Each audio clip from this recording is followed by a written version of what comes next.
Senator Warnock.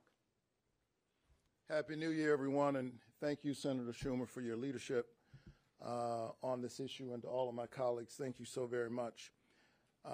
Let's be really clear. Our democracy is imperiled, and time is running out. This is a moral moment, and if we fail to protect the voices and the votes of the American people, then we have fallen way short of our responsibility as members of this body.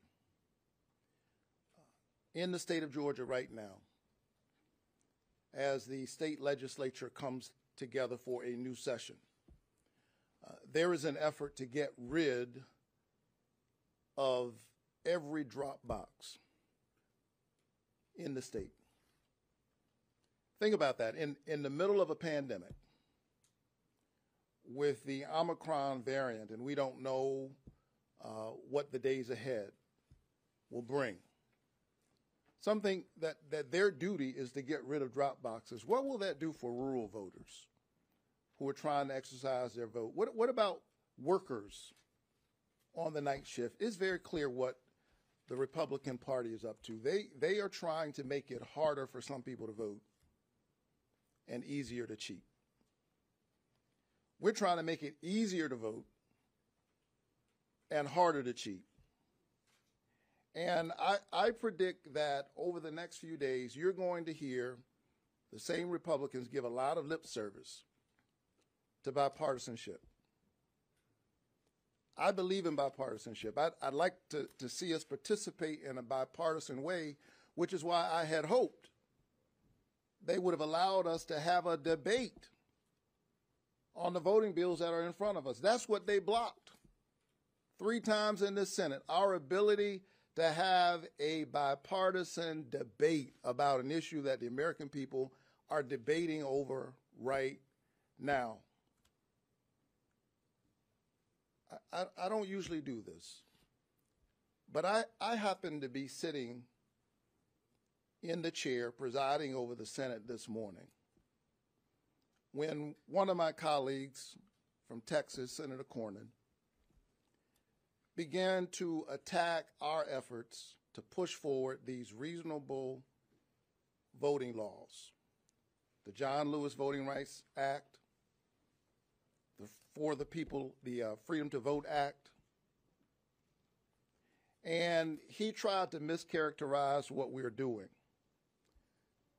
Let me be very clear.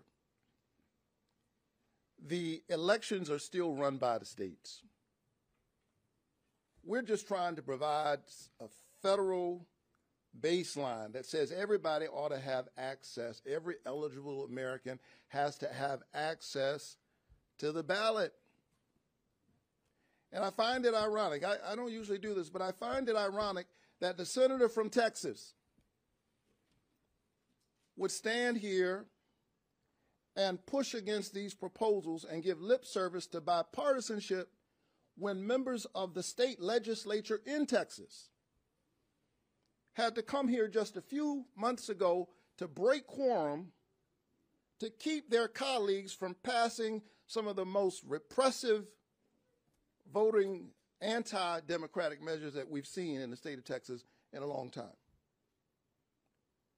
Members of his own legislature had to come here, leave their families, leave their children, to keep them from passing these terrible voter suppression bills, which are not bipartisan. They're not bipartisan in Texas. They're not bipartisan in Georgia. And then at the same time, they're saying to us, we can't pass these because, you know, this happens at the state level. I'm the pastor of Ebenezer Baptist Church, where Martin Luther King Jr. preached. And I take great umbrage when members of this body would use old, trite states' rights arguments, the same kinds of states' rights arguments that were used against Dr. King back then to push against reasonable access to the ballot right now. And many of these same politicians will stand up in just a few days and they will give lip service to Martin Luther King Jr. Well, you cannot remember Dr. King and dismember his legacy at the same time.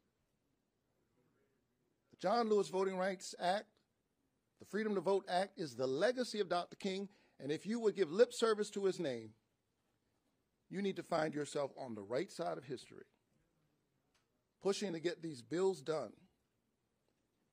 And so I urge my colleagues to do the right thing. If those on the other side refuse to do it, the Democrats will have to act alone. But by all means, we have to act.